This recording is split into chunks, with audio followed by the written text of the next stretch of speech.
Mic test, mic test.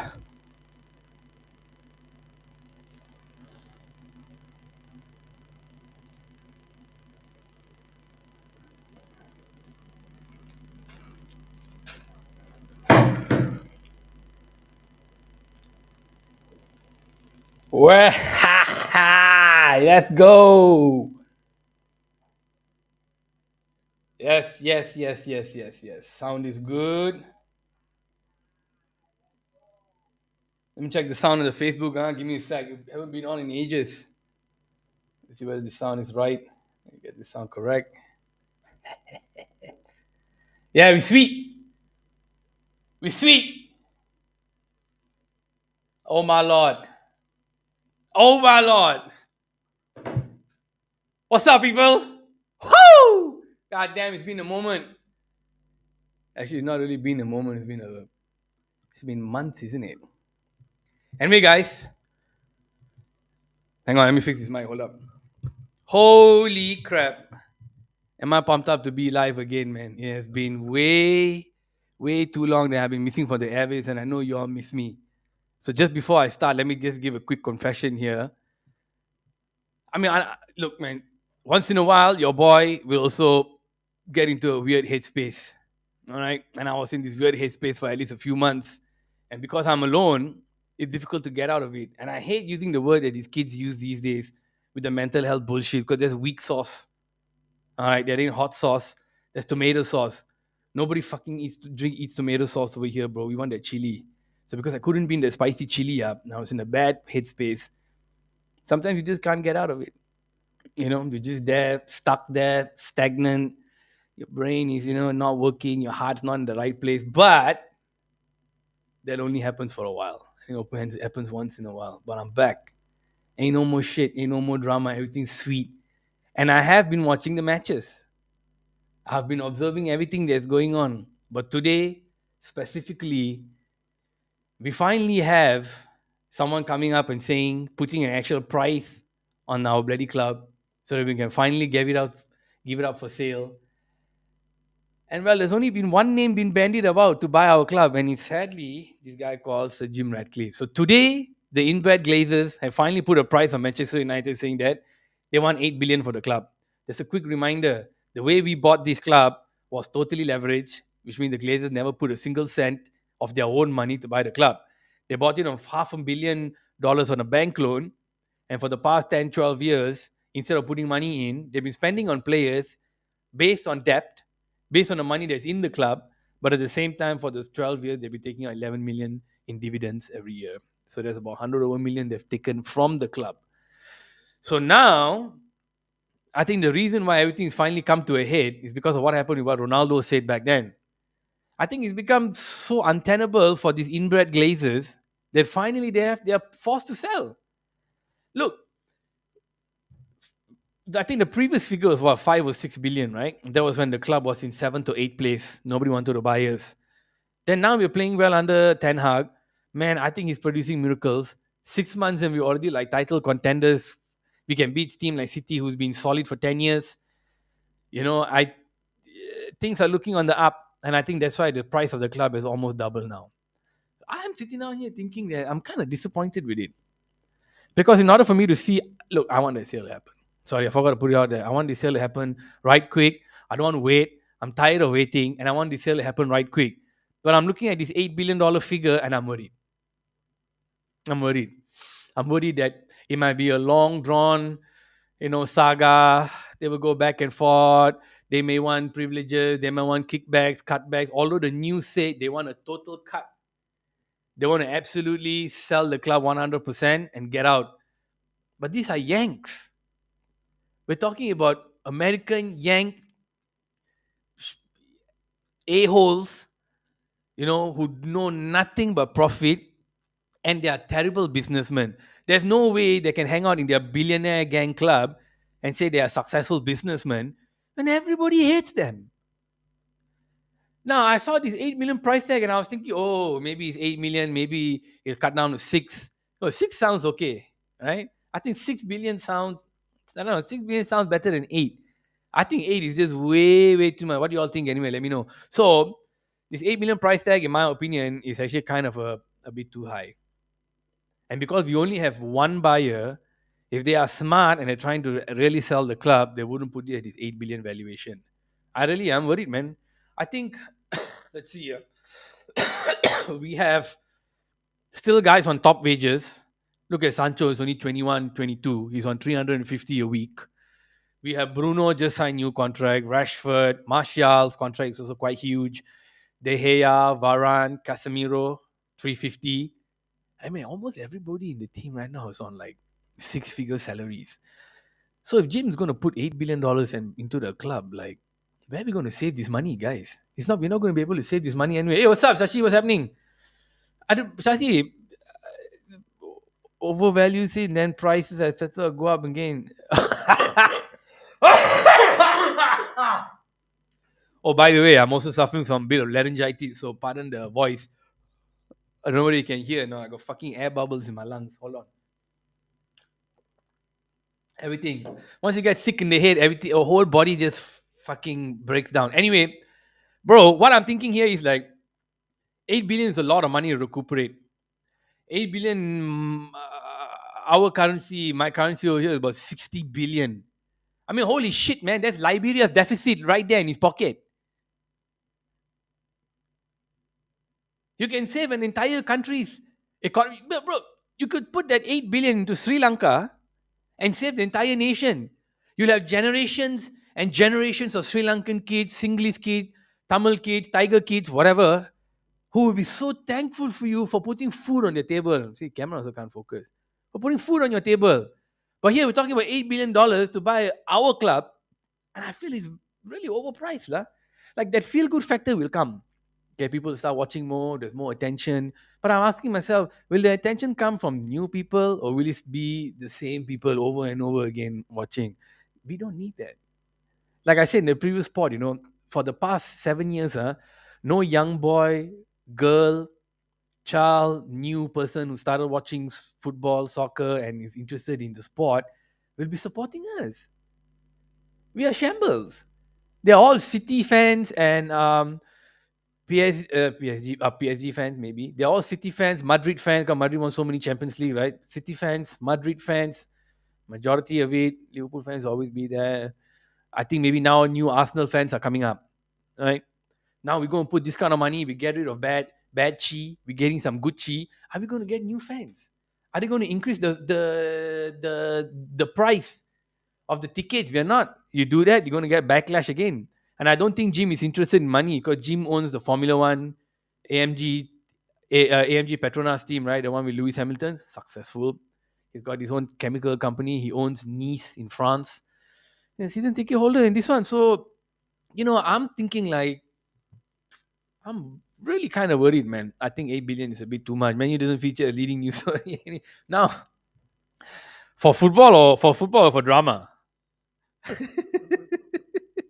Like, even when Chelsea is spending, I'll come to that, talk about Chelsea. Yeah, cycling team. Oh, right. Yeah, you got a cycling team.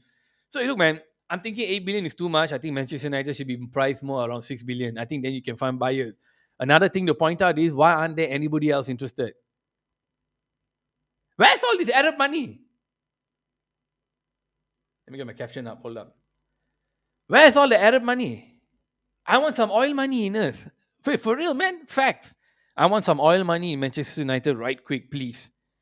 Throw me gas prices going up in US, right? Give me some oil here in United, bro. Crude oil, you know what I'm saying? Black gold, baby. Yummy. I ain't finna play right now, bro. I'm keeping this a buck 20. I'm keeping it 100 with y'all. I want some oil money in Manchester United. You know why? All the oil money fellas are sitting in all these top leagues in Europe. President here, UEFA, vice president in FIFA, whatever jack shit nonsense, they're all over. No one's going to hunt down them for fair play. They might just, eliminate you. You might go missing. So for a white guy, a British guy to come in, being squeezed by the inbred Glazers hurts me lah. I don't want a good character like Jim Ratcliffe to be put off. And if I am a businessman, trust me, my bank account is empty. So when I lie awake, pula. When I lie down on my bed and sleep at night, that's when I'm a billionaire. That's why I am one with the Jimmys, one with the Bronsons, one with the Cubans, Mark Cuban, I mean, not the Cubans over there, one with Mark Cuban, one with Bill Gates. I connect with them when I'm sleeping. And that's when I think, all my hard earned money, and I have hundreds of thousands of staff under me, I got publicly listed company, would I want to put 8 billion pounds, like I said, maybe I let me put it this way, would I want to put Liberia's deficit into just one football club? Would you? Like, would you want to, like imagine you put the 8 billion bucks in there and it didn't work. This is what he will do.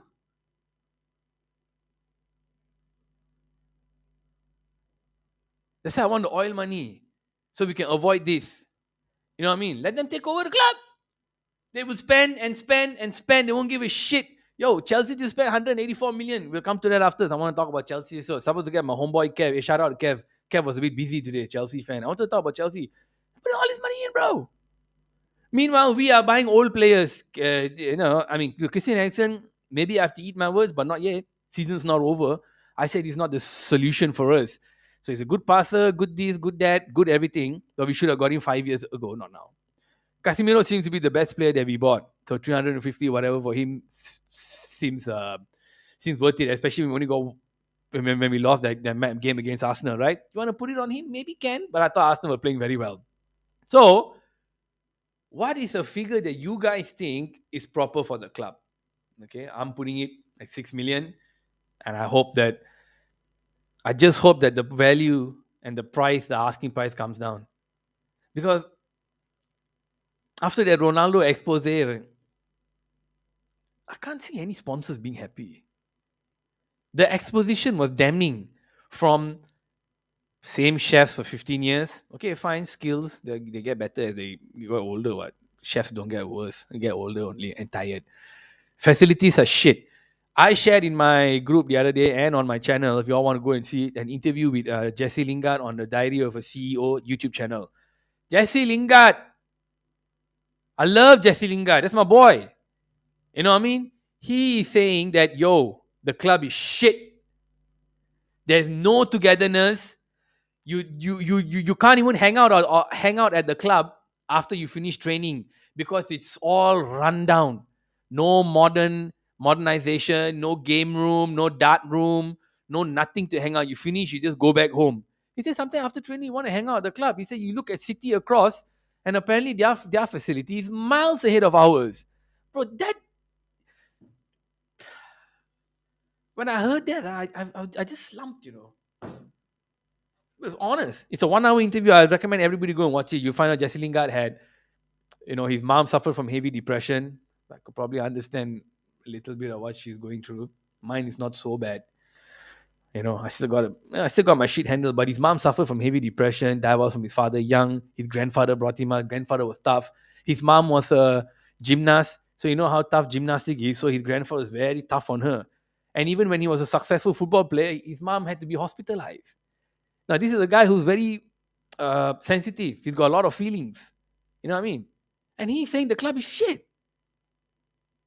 From the training facility, which he's saying is run down, to not having any place to hang out, which means everybody goes back home. Where's the fucking camaraderie? It's nowhere. So if Jimmy is going to come in here for 8, and then we need some money for development, for upgrade, it's going to take 10 years. God, I hope I'm still alive by that time. It's just too much, man. 4 billion, right? I know, 4 billion. I know, bro. These Yankees are picking up this valuation from their butt crack. You know what I mean? It's the inbred butt crack. The shit smells the same. The butt crack looks the same. So sometimes when they go into each other's cave, they get lost. Oh man, shit, it's like I've been here before. I thought I was supposed to be in Avram's butt crack. Hey, Joel. So you're screaming inside the butt crack in the cave, Joel. He can't even smell Joel because all your shit smells the same. You know what I'm saying? So I'm so wondering where they get this 8 billion valuation. What? Just because the past 3, 4, 6 months we are playing good football? Get the Bafangu, man. Bafangu, get the fuck out of here. I ain't playing that shit. 4 billion, I think, is reasonable. I think that would be, the club was valued 1.2 10, 15 years ago when they bought it. 4 billion now sounds. 8 is just too much. And yalla, bro, I don't know where this fucking valuation is coming. So Having said all of that, this is where I'm. This is my concern. Would Jack Ratcliffe be a good owner? I'm trying to make up the 8 million bucks, 8 billion. Sorry, I'm trying to make up the 8 billion. I'm trying to make up Liberia's deficit in the time I buy the club. There must be some kind of returns. There must be new people, new staff, new whatever coming in. But mainly, is the renovations for the club. Where is money going to come? Huh? We are the number one club for marketing. We got a nice color. The team is red. And most people like red. The history is deep. We had lots of success. But let me just take you down memory lane. Before Sir Alex Ferguson took over in 1986, we had 25 years of bullshit. We were nowhere for 25 years. We were just in the doldrums, suffering, trying to find a way to get out of this, trying to find a way to be successful, and we couldn't. So that was a long period of time. Now you see it's already 10, 12 years. Now I'm thinking the next period of success should be within the next 10 years. And a 10-year plan is going to cost billions because think about inflation and all that stuff. Even if you fix the price now, price of raw goods and building materials and all that, just say you buy now, you fix it now. That's one way to save the money. But you cannot predict what's going to happen in the future. There could be, natural disaster come and fucks up the place. There could be new development in Manchester, around the Manchester, Greater Manchester area. There could be all kinds of things that are happening. It's very, very concerning. So I want to, if I were to say whether Jim Ratcliffe would be a good owner,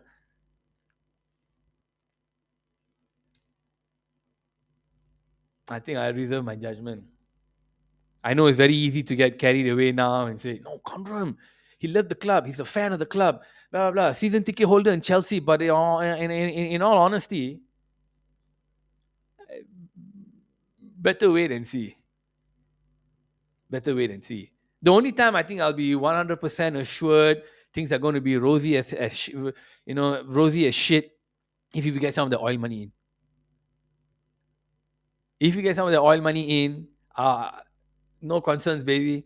Right now, I'll be talking about who we should be buying. And I'm starting with Kylian Mbappe. Woo! Tell me I'm wrong.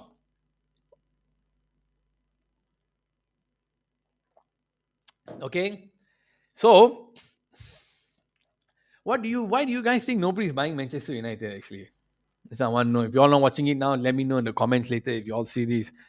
What's the reason you think no one is coming in for Manchester United? One, I think no one wants to deal with the Glazers. Zero. I think nobody likes them. I don't think they're good businessmen. I think their father was a 100% Yankee Doodle MF. He was into the ice hockey clubs and all that. He loved the attention, but he was more of an entertainer guy. I think they were not doing very well in business, and they realized they could get certain banks to leverage and buy a club, and the bank said, "Wow, we can charge them this much interest, like 15 million pounds a year interest or 100 or whatever it is, which stagnate, which means we don't pay the interest straight away. We pay the interest few years down the road."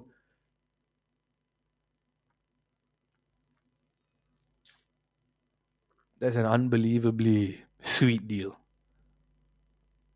A bunch of corrupt MFs, isn't it? Club destroyed. So now this Jim Ratcliffe fella has to pay for it. Where the oil? Where the other owners? How come no Americans came in?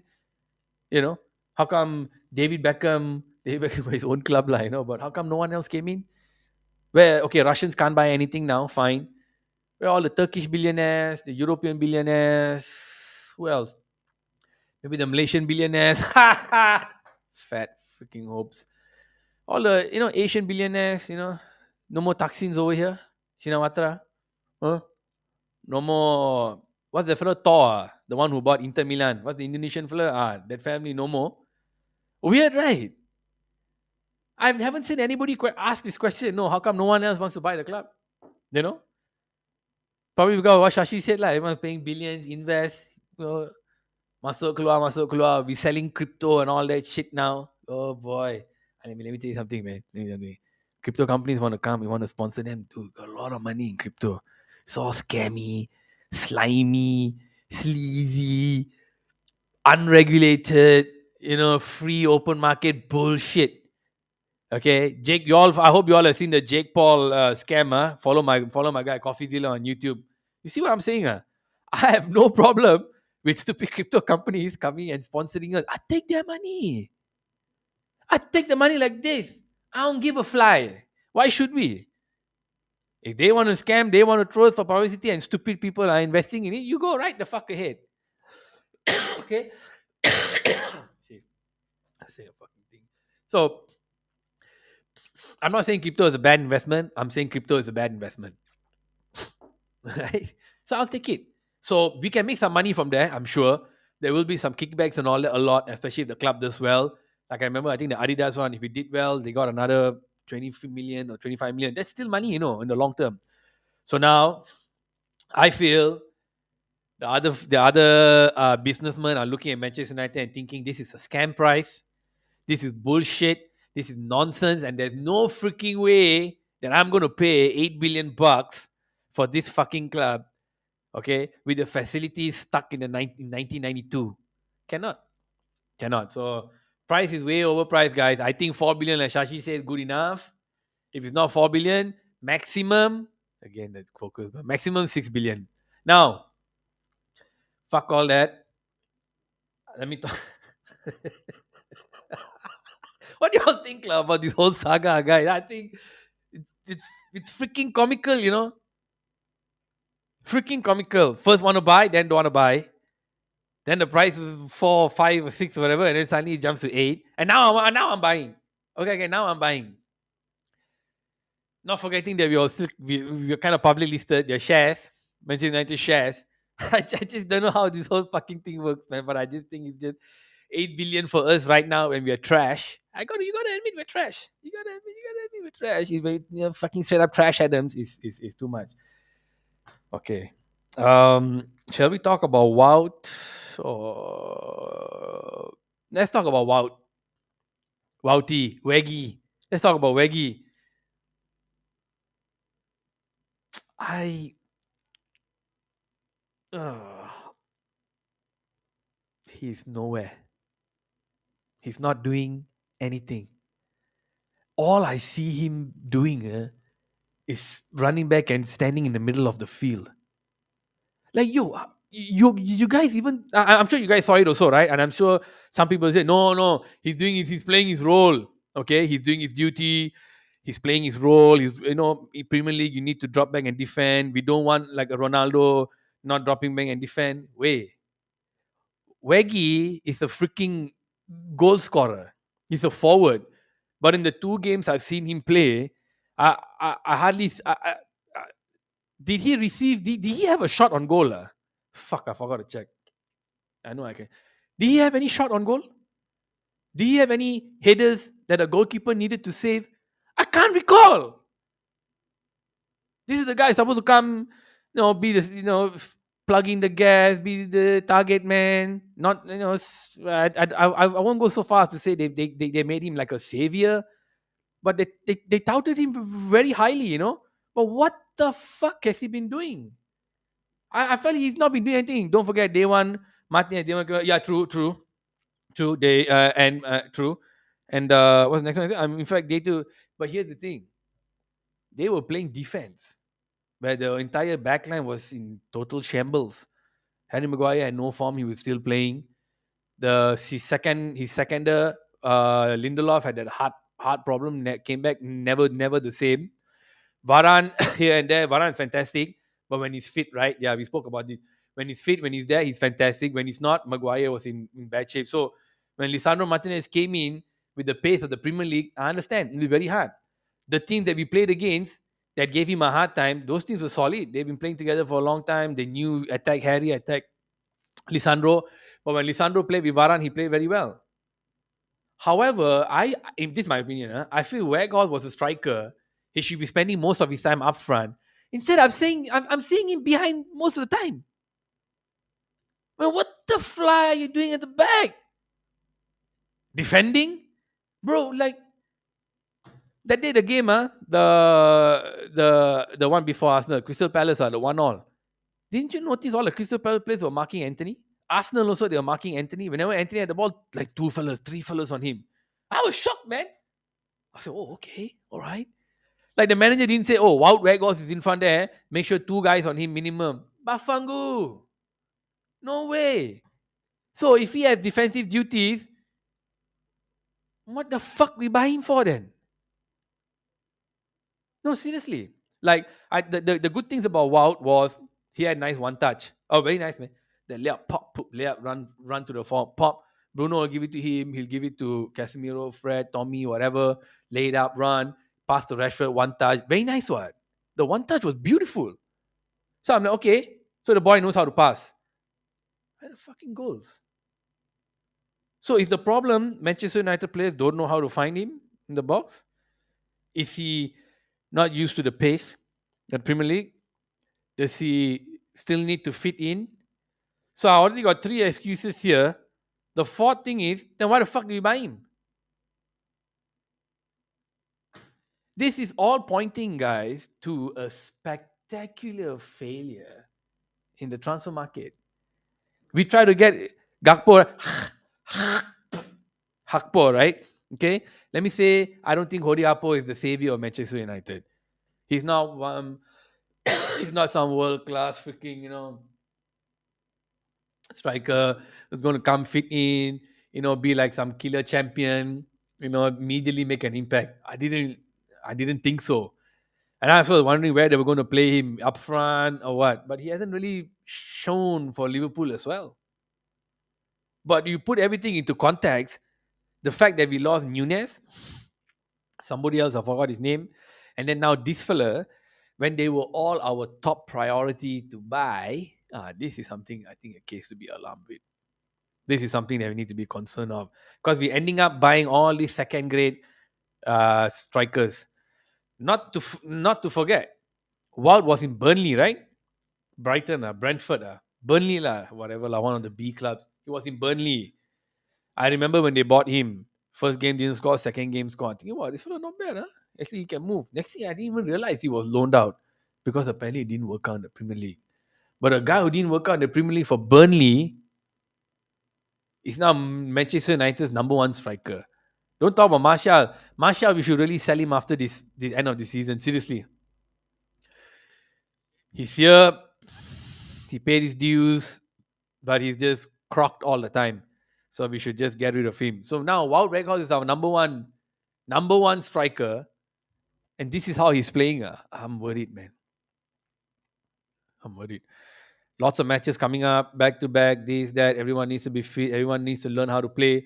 Everyone's going to be so tired and lethargic. It's going to be people devoid of ideas how to attack, devoid of ideas how to move, devoid of ideas how to create chances. Yeah, Martial is still. No point really. That's why just sell him off this season. Whatever money we can make, just take it and call it a write-off. You already paid because cannot. You see, there's these different when we talk about guys up front like Ronaldo, and a turn of a dime, flip of a dime, he can score goals, make goals. I don't see it, and it's very very frustrating to see the up front there empty. The ones who are in the goalpost trying to score is Rashford, Bruno, and what's the other fella's name? Anthony, not lately, but usually Anthony. Only these two fellas only I see going into the box. Nobody else is going into the box trying to score. Nobody else shooting from long range. So he had 180 minutes to prove himself. Oh, sorry, he was taken out in the 66th minute or something in the previous game, but not good enough for me. So I'm counting Wout Weghorst right now in Manchester United as a DM. He's a defensive midfielder. He's a fantastic defensive midfielder. 6'6", the 6'6" defensive midfielder, from Holland. Oh, he can do everything. Yeah. Oh shit, he can do everything. He can knit a blanket in an hour. Fuck, he can cook you Maggie Goreng in 3 minutes. With some Dutch lady milk or whatever the fuck. Maybe put little herbs. The special herbs they have in Holland over there. Get you all high and shit. What? The things that the manager is telling us to make us feel good is bullshit. Okay. I don't buy one bit. I want to feel good. 'Cause I don't want to finish 8th place, 9th place. I don't want the club to keep losing money. Prices will go up. And the Premier League also knows that Manchester United are not doing well. Nobody's watching. Those executives are shitting their pants also. They want us to do well. Because we got the most fans in the world. Fuck all the other clubs. Bullshit. Don't come with me with bullshit numbers. We have the most number of fans in the entire freaking world, but if we don't pick up our shit in 10 years' time, we're going to be last. So the Premier League is also still worried that, Manchester United is not doing well. So how? Yep, Stam is back.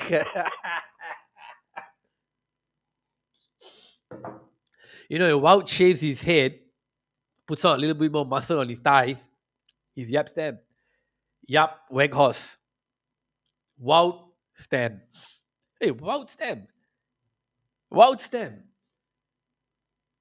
I think I'll call him Wout Stam. If any next game he plays, if the next game he plays in the midfield, he's going to be called Wout Stam. So, how do we overcome this problem that we're not getting the players we want in the market? I gotta say this: if a new fucking owner comes, I hope everybody gets rid of. Even John Murtaugh, Benedict Arnold, whoever the fuck else is there. I hope all of them go away. Right now, what I wouldn't mind seeing come back is that clown in Ipswich Town and Michael Carrick, if he's okay, if he's feeling up to it. I would love for him to come back now, but I think priority will be to actually develop the club. So while Reg Hall for me has been so far failed, okay, I'm being critical because I want to finish top four. We are Manchester United. I expect better from us. And the fact that we're failing the market, for me, unforgivable. Cannot. We There's some things we can take it easy with the club. Perhaps me going on records really hard right now after 2 games, I can take it easy. But I cannot take it easy after 18 months of ineptitude in the transfer market. Every single top target Ten Hag wanted, he didn't get. Who did he get?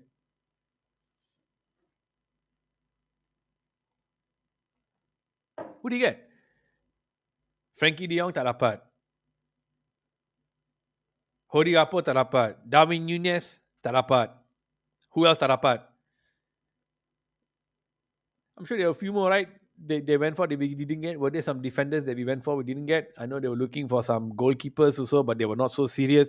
Not one. That's a huge area of the club that needs some kind of total revamp, because how to play like this, guys? Next season, after Arsenal win this league, now every single player in the world, their mind is going to be twisted now. Oh shit! Now I need to think about Arsenal.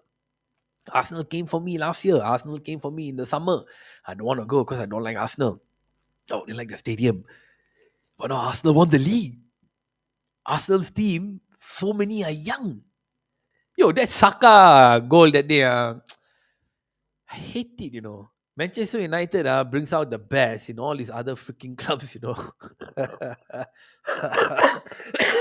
Yeah, you heard that? So, Manchester United brings out the best in every single Premier League club. We are bringing out the best in Saka. It sucks. I'm not an England fan. Fuck England, man. I'm Brazil. Brazil. Pele, God rest his soul, man. You're the man, bro. Number one role model footballer. Fuck Maradona. So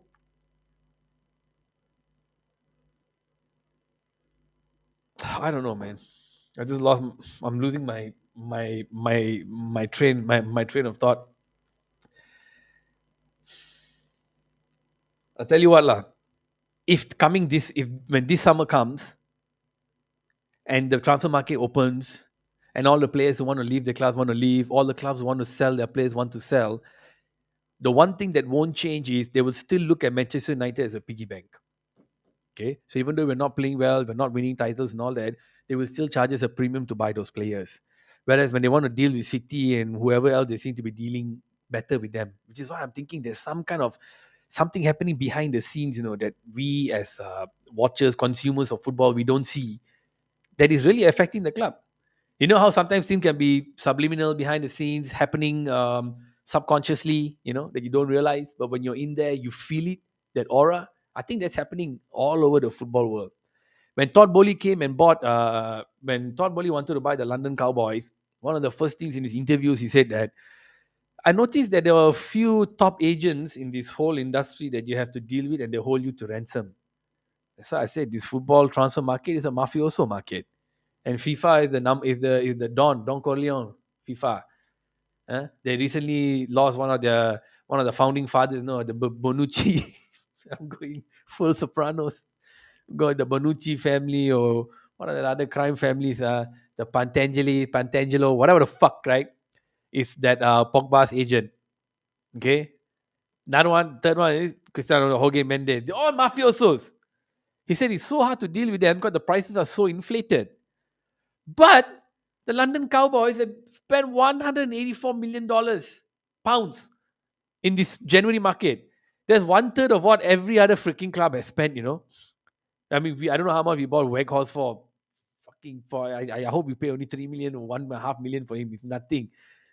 But they're spending so much money, and this guy is just one. He seems a bit clownish to me. Look, I love my NBA. I love my MLB. I watch that shit diligently. I love it. What they're some of the reasons, and I'm wondering how he's first buying so many of these players. Like I put it in this rolling caption shit down here. That financial fair play, I guess, is out the window, right? If that's the case, here is one explanation for how apparently they are able to spend this money.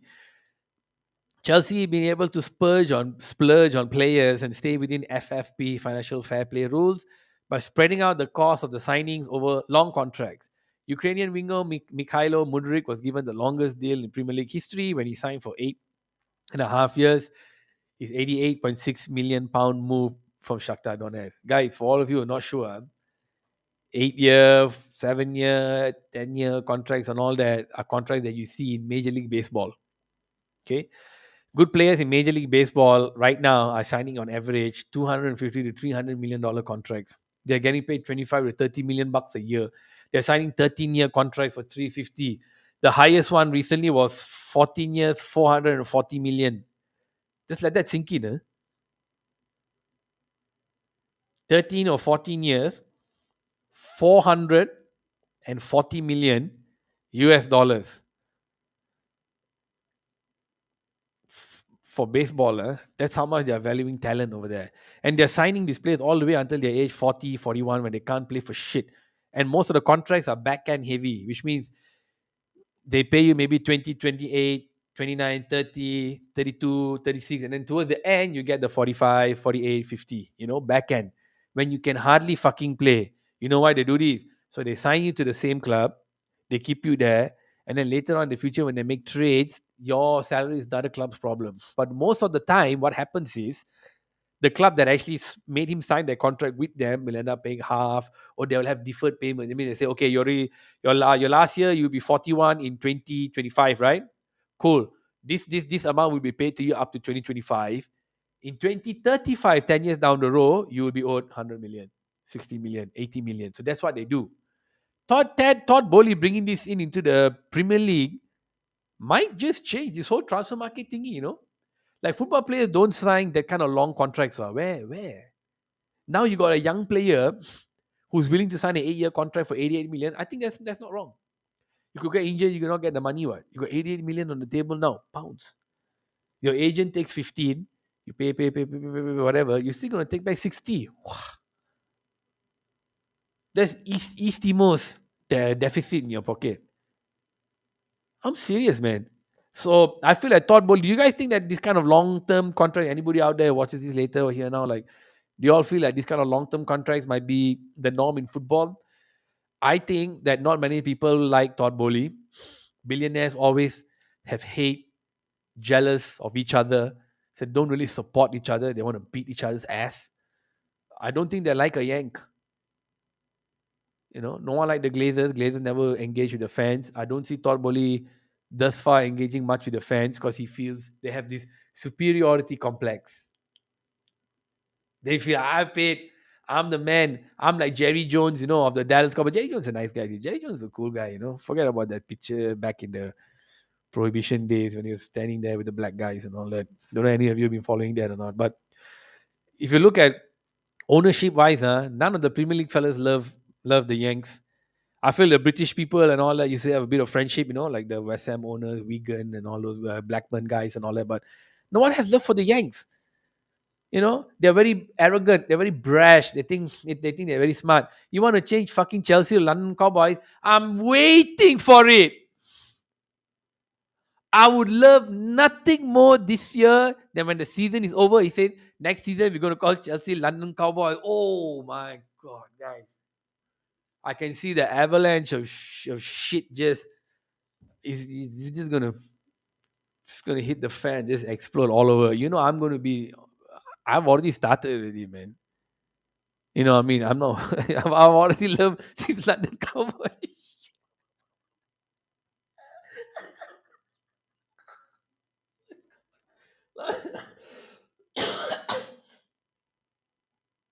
So the London Cowboys are now the latest pretenders in the Premier League.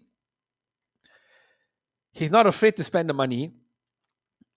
He knows financial fair play not going to come and catch out him because all the agents and all the clubs are making a ton of money, so no one's going to raise a stink. However, change the club name lah quickly. London Cowboy, I want. I will start a go sign me thingy to push everyone to name them London Cowboys. Can you imagine every pub not every pub, every because Chelsea is in London, right? Imagine every Chelsea pub needing to.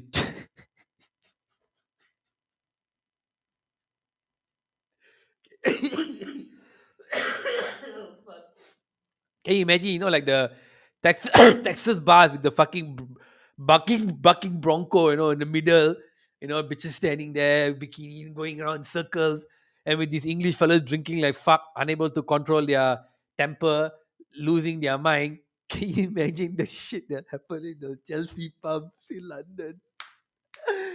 Oh my god! That Wally is from where? Chicago. Whatever the fuck dumb, whichever cave he crawl out from. He can open up his own London cowboy thingy in America, where all the Americans would come and watch Chelsea game, calling them the London Cowboy.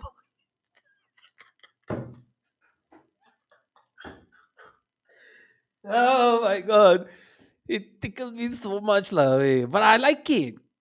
You see, he also gave the stupid idea of having a fucking all-star game.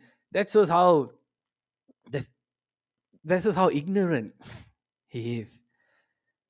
Guys, they don't know what the fuck is going on. Like, I don't know how rich people think. They, I, I mean, yeah, they think they can do anything because they have the money. But I mean, it's like how to explain the thought process. We should have a break. We should have some all star game. Which MF football player, when there's a break, wants to go to a particular all star game? Usually be in different states. Like this year's all star game be in Denver.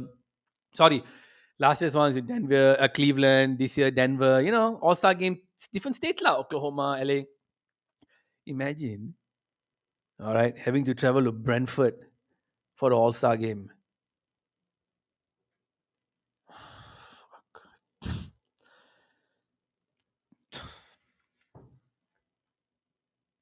Imagine traveling to Everton for the All Star game. Brighton Hove. I mean, if you're going to London, you got Arsenal, Chelsea, Spurs, and a few others, right? So you find you just go to fucking London. But you have a break. You have to go there a few days early, do all the media, and then All Star game means in the NBA they go East and West. In baseball they have a National League and American League. You know what I'm saying? Sometimes they NFL football same red and blue is the East, best of the West. What the fuck we gonna do here? How are we gonna pick two sides of our All Star? Well, split England in half, is it? Because the northern side, the south side. So the north side is fucking King's Landing, the south side is the Valerians.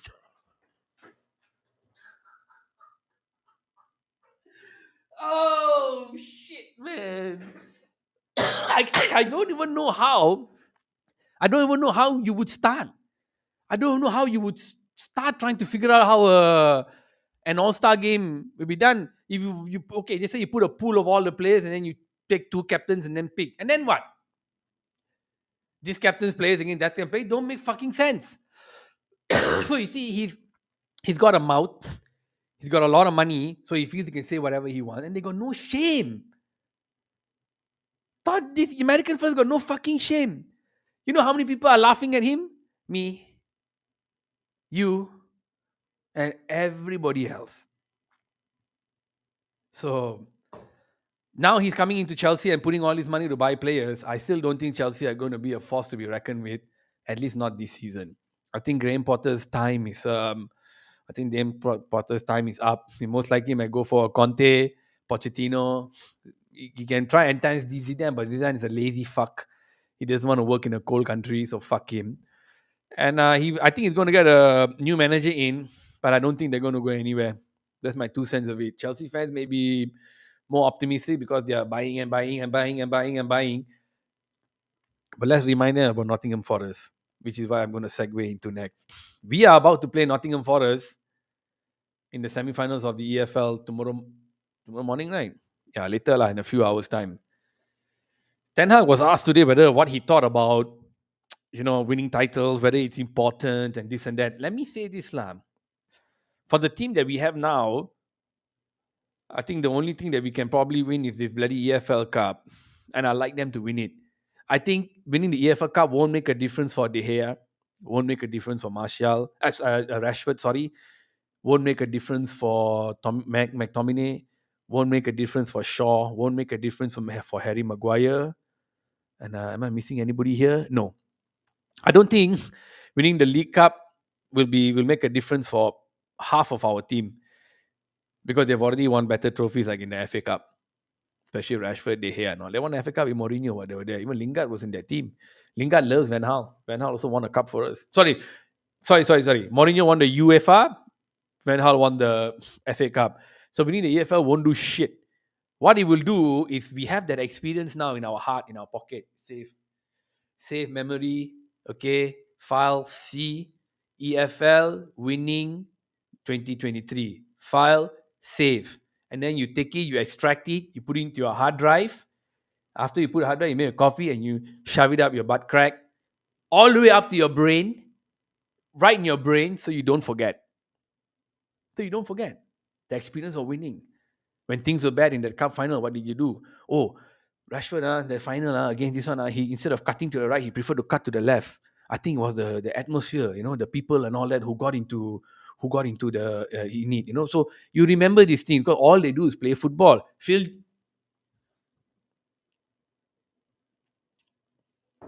Manchester United legend Phil Jones. I hate to I hate to hit on Phil Jones because I love the boy. The boy put his fucking body on a line like Vidic, but damn son, how true is this?